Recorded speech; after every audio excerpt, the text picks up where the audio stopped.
Palestine के साथ एकजुटता का इजहार करते हुए हम पैलेस्टाइन की बात ज़्यादा नहीं करेंगे। पैलेस्टाइन के आईने में गाजा में जो कुछ हो रहा है इसके आईने में थोड़ा अपने देश की बात ज़्यादा करेंगे। कायदे से आज साउथ अफ्रीका ने जो काम किया वो हिंदुस्तान को करना चाहिए था। अगर हमारे आज़ादी के आंदोलन का जो इतिहास है, उसकी जो विरासत है, अगर हमारे देश के लिए, राज्य के लिए उसका कोई मतलब रहता, तो आज जिस तरह से साउथ अफ्रीका ने पैलेस्टाइन की पीड़ा को महसूस किया, उस एपेटाइट को महसूस किया, तो हम भी महसूस कर सकते थे। हम भी सदियों से, यहाँ 200 साल कम से कम रेसिस्ट कॉलोनियल रूल के शिकार रहे हैं। जालियांवाला बाग से लेकर के लगातार मैसेकर्स के शिकार रहे हैं, तो हमें भी करना चाहिए था, तो हमने नहीं किया। लेकिन बात सिर्फ इतनी नहीं है कि हमने नहीं किया, बात इससे कहीं ज्यादा खतरनाक है। जो हमारे साथियों ने कहा कि we are being recognised and seen as being complicit in whatever is happening in Gaza and this genocide. दुनिया में करीब 5 देश के बारे में ऐसी चर्चा है। इजराइल तो है ही, अमेरिका है, ब्रिटेन है, जर्मनी है, और उसके साथ अगर किसी और देश का नाम लिया जा रहा है, this is the global perception कि वो इंडिया है। और ये जो परसेप्शन है वो हम समझ सकते हैं कि ये this is one perception which is really rooted in reality. उसी कॉम्प्लिसिटी का ही एक एक्सप्रेशन है कि दुनिया के तमाम देशों में बड़े बड़े जुलूस निकल रहे हैं। यहाँ तक कि जिन देशों की पॉलिसी अलग है, उसी अमेरिका में, उसी ब्रिटेन में, वहां कम से कम 10-10, 12-12, 10 लाख लोगों के जुलूस निकल चुके हैं। लेकिन हमारे यहाँ दिल्ली में हमें इस सवाल पर सड़क पर जाकर के जुलूस निकालने की इजाजत नहीं है। This is also an act of complicity. ये पूरे इसको बता रहा है इस देश के अंदर। तो हमें लगता है कि इस चीज को हमें आज समझना है। हमारे देश में 90 के बाद जो बदलाव आए, एक बदलाव की हम लोग बहुत चर्चा करते हैं कि नई आर्थिक औद्योगिक नीति आई, और वो आते आते आज कहां पहुंचा सब देख रहे हैं। एक बदलाव की बात हम करते हैं कि उसी दौर से ये मंदिर के नाम पर देश में हिंदुत्व का उभार आया, वो आज कहां पहुंचा है हम देख रहे हैं। उसी के साथ उसी बदलाव की एक कड़ी है कि देश की विदेश नीति बदल गई, और उस विदेश नीति जो बदली उसमें अमेरिका तो एक बात है जरूर, उस विदेश नीति के बदलाव का सबसे स्ट्राइकिंग अगर कोई पॉइंट है वो है इजराइल के साथ हमारे ग्रोइंग एक तरह से स्ट्रैटेजिक आइडेंटिफिकेशन, पार्टनरशिप, कन्वर्जेंस जो कह दीजिए इसको। और ये खास तौर पर 2014 के बाद ज्यादा बढ़ गए हैं, और उसी का परिणाम आज हम देख रहे हैं। अगर लोग कह रहे हैं कि हम कंप्लिसिट है, तो उसका एक कारण तो बिल्कुल है कि जो इंटरनेशनल बॉडी में हमारी वोटिंग है, अक्सर हम एब्सटेन कर रहे हैं। एक आध बार अगर कहीं बोल भी दिए, लेकिन हम एब्सटेन कर रहे हैं। जबकि जो आईसीजे में बातें चल रही है जेनोसाइड पर भी, अभी जो ऑक्यूपेशन पर चल रहा है, मैं देख रहा था आज ही चाइना का एक स्टेटमेंट उस आईसीजे में।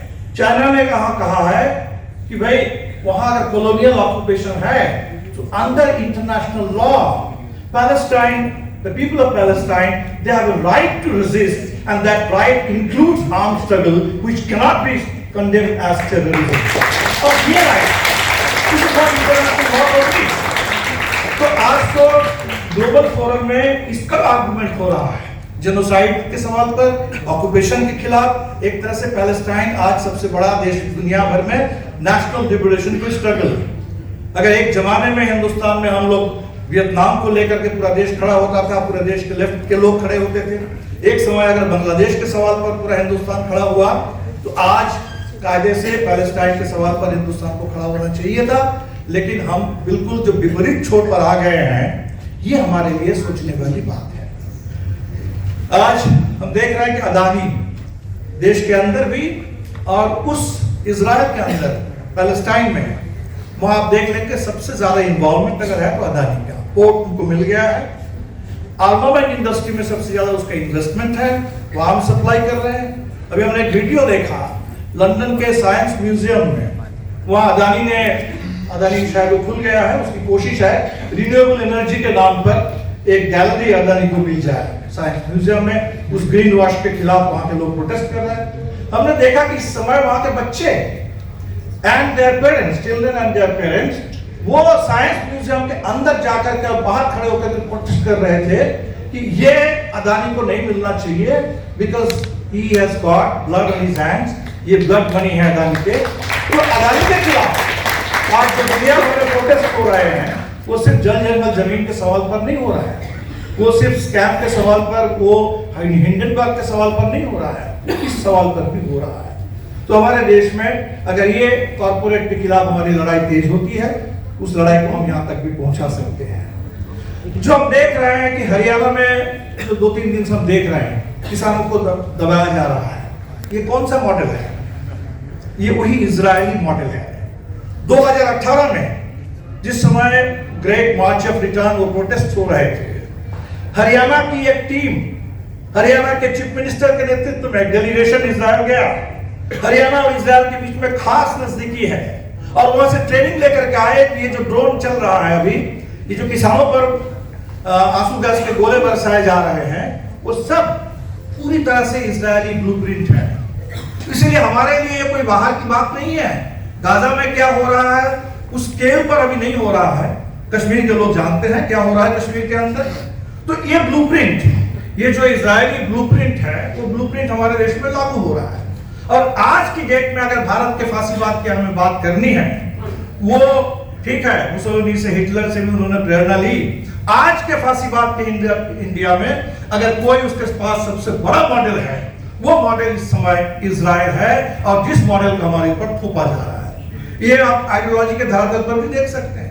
अभी बात आई कि इजराइल के बारे में आप कुछ भी बोल दें, इजराइल के किसी ज़ायनिस्ट पॉलिसी का विरोध कर दें, ऑक्यूपेशन का विरोध करें, जेनोसाइड का विरोध करें, आपके ऊपर आरोप लगेगा कि आप एंटीसेमिटिक हैं। दुनिया भर के विश्वविद्यालयों में पता नहीं कितने सारे अध्यापकों को, कितने सारे रिसर्चर्स को, कितने सारे स्टूडेंट्स को इस वक्त इस समय दंडित किया जा रहा है इसके चलते। आपको पता है कि ब्रिटेन के अंदर जब लेबर पार्टी एक लेफ्ट विंग टर्न लेकर के आगे बढ़ रही थी और जेरेमी कॉर्बिन प्राइम मिनिस्टर बन जाएंगे ऐसी उम्मीद जगी थी, उसमें सबसे बड़ा जो सवाल था जिसके चलते उनको चुनाव में वो नहीं जीत पाए, वो एंटीसेमिटिज्म का उनके ऊपर एक झूठा इल्जाम लगा दिया गया। तो आज हमारे देश में भी वो ज़ायनिज्म का जो डेफिनेशन है, वो हिंदुत्व का भी वही डेफिनेशन है। आज भारत के बारे में आप कुछ बोलेंगे, मोदी सरकार के बारे में बोलेंगे, तो दुनिया भर में कहा जा रहा है कि यू आर हिंदूफोब। हिंदूफोबिया, एंटीसेमिटिज्म की तरह एक शब्द कॉइन किया गया, हिंदूफोबिया।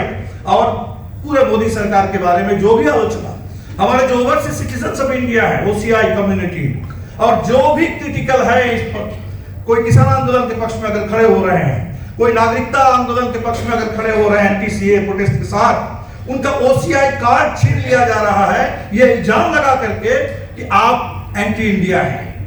तो हमें लगता है कि Israeli model of nationalism, Israeli model of suppression of dissent, suppression of struggle, Israeli model of surveillance, ये सब कुछ हमारे देश में आ चुका है। और इसीलिए हमें लगता है कि इस सवाल को हमें सिर्फ फॉरेन पॉलिसी और सॉलिडारिटी तक समझने से काम नहीं होगा, इसको हमें इंडिया के डोमेस्टिक पॉलिटिक्स का एजेंडा समझना होगा। ये हमारे लिए जरूरी है। हमारे लिए, हमारा कभी भी सोचता है कि भारत में हम फासीवाद को खत्म करेंगे बिना पैलेस्टाइन के पक्ष में खड़े हुए और बिना गाजा पट्टी के इस पीड़ा को महसूस किए, हम हिंदुस्तान में फासीवाद को आज खत्म नहीं कर सकते हैं। इसके लिए जरूरी है, और ये खत्म तभी होगा, ये खत्म तभी होगा कि सरकार के बारे में हम जो कह रहे हैं, अब वो स्लीप वॉक हो, हम धक्का दे तब जाकर के डिफीट में जाए, कैसे जाएंगे, बहुत बड़ी चुनौती हमारे सामने है।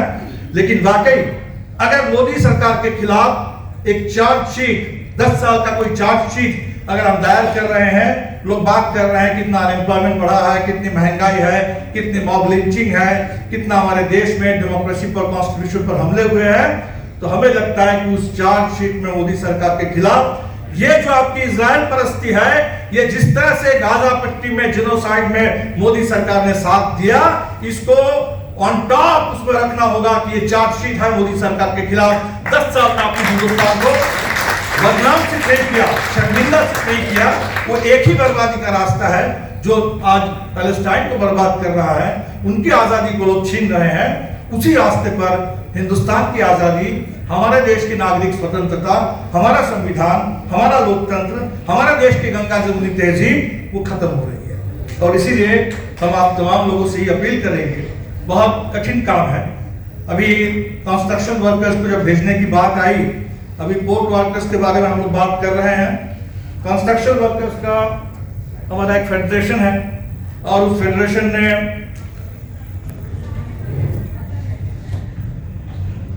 एकदम शुरू में ही उन्होंने प्रस्ताव लिया, संकल्प लिया कि हम कंस्ट्रक्शन वर्कर्स के बीच में अपील करेंगे कि लोग ना जाएं।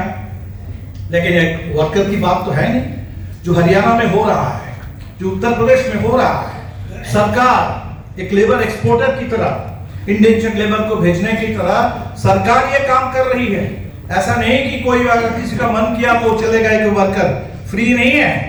वर्कर को मजबूर किया जा रहा है कि आपको यहाँ तो बेरोजगारी है, आप यहाँ भूखे मरेंगे। तो हरियाणा के मजदूर कह रहे हैं कि भाई हम वहां जाकर के मर जाएंगे, लेकिन यहाँ भूख से नहीं मरेंगे। तो ये मजबूरी भी है, लेकिन इसके साथ साथ ऑर्गेनाइज पुश, ये पूरे हरियाणा में, ये पूरा आपके वो 3 मिनट एक्स्ट्रा वाला हो गया, ओके एक्स्ट्रा टाइम, फाइन। तो हम खत्म कर रहे हैं।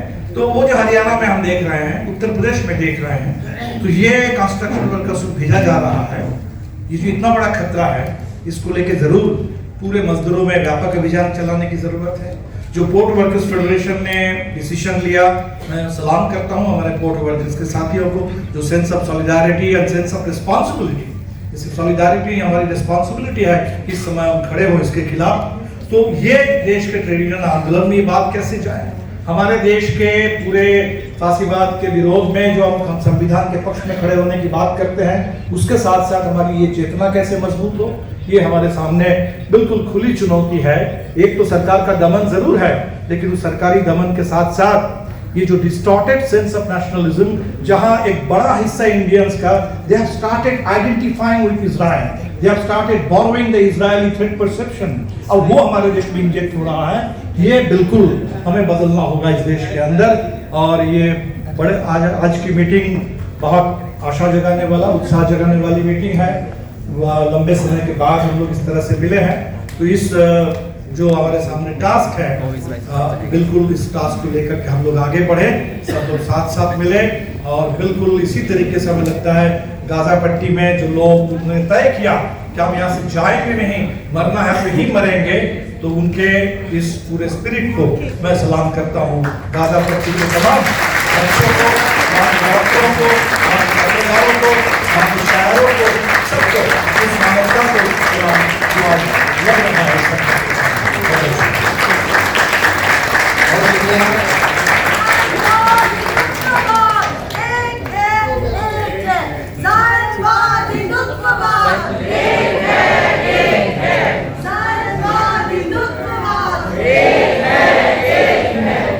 Thank you.